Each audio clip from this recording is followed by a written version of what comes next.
So ఇప్పుడు మనం వెంగళరావు నగర్లో ఉన్న సర్వే నెంబర్ 45 దగ్గర ఉన్నాము. ఇది పేదలకు సంబంధించిన ల్యాండ్, ఎస్సీ ఎస్టీలకు సంబంధించిన ల్యాండ్. దీని మీద ఎటువంటి అధికారాలు హైడ్రాకి లేకుండా హైడ్రా వచ్చి ఇక్కడ వాళ్ళ గుడిసెలు కూలగొట్టి కంచెలు వేయడం జరిగింది. ఈరోజు ఎస్సీ కమిషన్ ఇక్కడికి వస్తే ఇక్కడ ఆర్డీఓ గారు రాలేదు అండ్ గవర్నమెంట్కి సంబంధించిన ఎటువంటి అధికారులు కూడా వచ్చి మాట్లాడలేదు. బీజేపీ ఎస్సీ మోర్చా సెల్ నుంచి కొంతమంది నాయకులు వచ్చి ఇక్కడ వాళ్ళకి సంఘీభావం తెలిపినారు. ఖచ్చితంగా ఈ ల్యాండ్ వాళ్ళకి అందజేసేదాకా మేము పోరాడతామని మాట్లాడించే ప్రయత్నం చేద్దాం. అన్న నమస్తే. నమస్తే. సో ఏందన్నా అసలు హైడ్రాకి దీని మీద ప్రైవేట్ ల్యాండ్ మీద హక్కు లేకుండా ఇంత దౌర్జన్యంగా వాళ్ళ గుడిసెలు కూలగొట్టి వాళ్ళని నిరాశ్రయం చేయడం వల్ల ఎంతవరకు కరెక్ట్ అంటారు? అసలు ఈరోజు వెంకటరావు నగర్లో భారతీయ జనతా పార్టీ సంబంధించిన ఎస్సీ మోర్చా ప్రతినిధులు కూడా ఇక్కడికి రావడం జరిగింది. మాకు దృష్టికి వచ్చింది షెడ్యూల్ కులాల వాళ్ళు దాదాపు 3 తరాల నుంచి ఈ యొక్క ల్యాండ్లో వారు ఒక చిర నివాసం ఏర్పరచుకొని ఇక్కడ ఉన్న ముస్లిం నవాబు ఫరతుల్లా గారు ఏదైతే వాళ్ళకి కట్టుకోండి అని రాసిచ్చిన భూమిలో దుర్మార్గంగా హైడ్రా అనే ఒక వ్యవస్థ వస్తుంది. రాత్రి వాళ్ళకి నోటీస్ ఇయ్యది ఏమి అది అన్ని ఇండ్లు కూల్చేసి వాళ్ళందరినీ కూడా సామాన్లన్నీ కూడా రోడ్డు పాలు చేస్తుంది. ఎంత దుర్మార్గం అంటే హైడ్రా ఫామ్ అయింది దేనికి?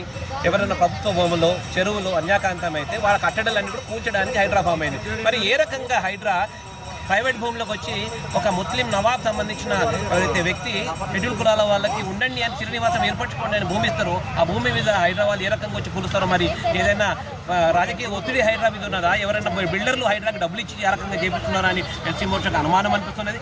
ఈరోజు షెడ్యూల్ కులాల వారి పక్షాన national SC commission, state SC commission మేము అప్రోచ్ కావడం జరిగింది. ఎస్సీ మోర్చా నాయకులం ఈరోజు ఎస్సీ కమిషన్ సంబంధించిన స్టేట్ కమిషన్ చైర్పర్సన్ బక్కి వెంకటయ్య గారి చాటుకు రావడం జరిగింది. వారు 2-3 రోజుల కిందనే అన్ని డిపార్ట్మెంట్స్కి వారు నోటిఫికేషన్ పంపించడం జరిగింది. ఇట్లా కమిషన్ వస్తున్నది వీరికి, మీరు అన్ని డిపార్ట్మెంట్ వాళ్ళు వచ్చి రిక్వైర్డ్ డాక్యుమెంటరీ ఎవిడెన్స్ తీసుకొని మీరు వీరికి హీరింగ్కి రావాలి అంటే ఈరోజు తహసీల్దారు చేయి ఒప్పుకుంటూ వస్తుండు.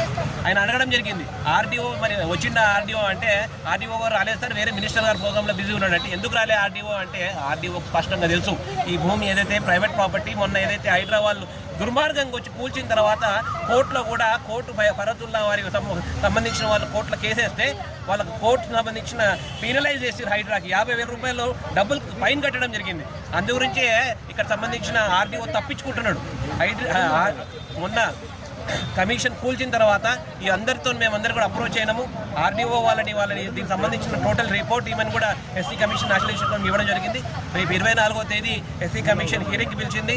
ఆ రోజు ప్రభుత్వ యంత్రాంగం సంబంధించిన వాళ్ళందరూ కూడా రిక్వైర్డ్ డాక్యుమెంటరీ ఎవిడెన్స్ తీసుకురావాలి. ఎందుకంటే ఈడ ఎవరైతే షెడ్యూల్ కులాల వాళ్ళు దాదాపు 70 సంవత్సరాల నుంచి జీవిస్తున్నారు, అంటే 3 తరాల వాళ్ళు తాతలు తండ్రులు పిల్లల కాడికి ఈరోజు ఇక్కడ ఉంటే వాళ్ళని వచ్చి దుర్మార్గంగా ఇల్లు కూర్చోడం అనేది చాలా బాధాకరమైన విషయము. ఈ తెలంగాణ ముఖ్యమంత్రి, తెలంగాణ ప్రభుత్వం దళిత వ్యతిరేక అని దానికి స్పష్టంగా ఇది ఒక సంకేతం. సో ఇప్పుడు ఈ ల్యాండ్ చూస్తే మెయిన్ రోడ్కి పక్కనే ఉండడం వల్ల ఈ ల్యాండ్ మీద ఇక్కడున్న రాజకీయ నాయకులు కన్నేశారు అనుకోవచ్చు మనం. వాస్తవమే కదండి, దాదాపు కొన్ని కోట్ల రూపాయలకు సంబంధించిన భూభాగం ఇది. ఇక్కడ హైడ్రా ఎప్పుడైతే హైడ్రా ఏ రోజైతే ప్రైవేట్ ప్రాపర్టీలకు వచ్చి కూల్చే ప్రయత్నం చేసింది కదా, ఆ రోజు స్పష్టంగా సంకేతం అనిపించింది. హైడ్రా ఏ రకంగా వాళ్ళ అన్ఎథికల్గా వాళ్ళ పర్వ్యూలు కాని చోట కూల్చడం అనేది దాని అర్థము రాజకీయ ఒత్తిడి వాళ్ళకు కూడా ఉన్నది. ఏ ఒత్తిడి ఉండొచ్చు కాక భారతీయ జనతా పార్టీ ఎస్సీ మోర్చా సంబంధించిన కార్యకర్తలు ఈ షెడ్యూల్ కులాలకు సంబంధించిన ఎవరైతే నిర్వాసితులైనారో వాళ్ళ వెంట నిలబడడం, ఎంత పెద్ద నాయకుడు వాళ్ళని భయపెట్టే ప్రయత్నం చేస్తాం కానీ మేము వాళ్ళ వెంటంటే ఉంటాము. వాళ్ళని స్థిర నివాసం ఏర్పరిచి వాళ్ళకు ఇల్లు కట్టించి ప్రభుత్వం వాళ్ళకు పట్టాలు ఇచ్చేదాకా ఎన్నికకి పోయేది లేదు. సో ఇది ఇక్కడి పరిస్థితి. బీజేపీ ఎస్సీ మోర్చా నాయకులందరూ కూడా ఖచ్చితంగా ఇక్కడున్న నిరుపేదలకి స్థిర నివాసం ఏర్పరిచేదాకా ఈ కేసు నుంచి పక్కకు జరగము. ఖచ్చితంగా ప్రభుత్వానికి మొట్టికాయలు వేపించి మరి ఇక్కడున్న బాధితులకు మేము ఆ స్థలం అందించేలాగా చూస్తామని చెప్పేసి మాట్లాడుతున్నారు.